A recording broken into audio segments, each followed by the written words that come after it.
And so that became the framework, the basis for this book. And then I went out and I did research. I did interviews with people like Linda Ronstadt and Ray Price and Willie Nelson, Judy Collins, and John Sebastian was a really good one. And then wove this all together. It's kind of a scrapbook.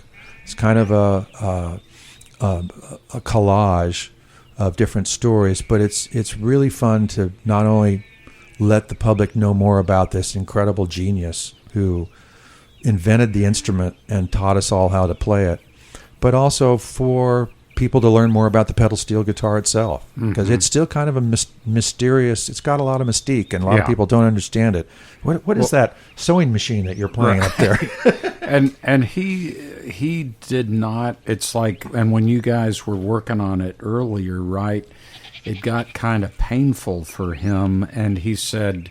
And he set it aside for a while, right? And then later, and then he said, okay, we can do it, but under one condition. You put this out after I'm gone. He asked it. Yeah. He bequeathed the memoirs to me if I promised that they be released posthumously. Mm-hmm. And of course,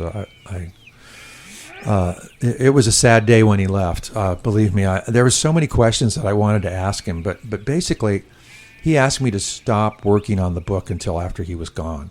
So I put it aside for 3 or 4 years between 2012 and 2015.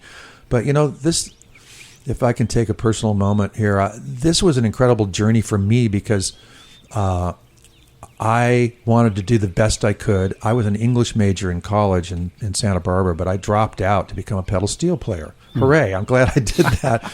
But for decades, I always wished that I had completed school. So in order to try to do a better job on this book, I went back to college in 2016 and finished my bachelor's degree in English and music industry. It was under liberal studies. But a couple of professors, one that I know Odie Blackman, really helped me.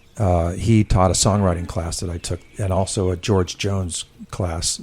You can take George Jones in college, folks. Isn't that great? I love that. And Odie was a masterful professor, and he's, as Jim knows, is an extraordinary songwriter, and you two have written so many great songs together. And then a professor named Robert Bray in the English department really helped me. He encouraged me to write a paper about the Sweetheart of the Rodeo album. Wow. And so it was his idea. He said, you should write about...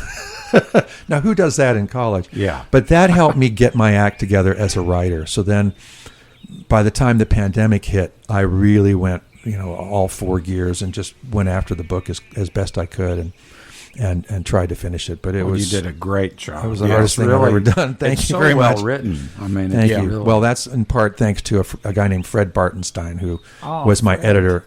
He's remarkable. He's has a doctorate in English from Harvard, but he also had steel guitar jazz in his high school record collection. No way. He did. Really? Wow. Yeah, he knew all about Buddy Emmons. So thank you, Fred, for helping me. He turned my unbelievable knots of sentences into actual paragraphs and turned this thing into a book.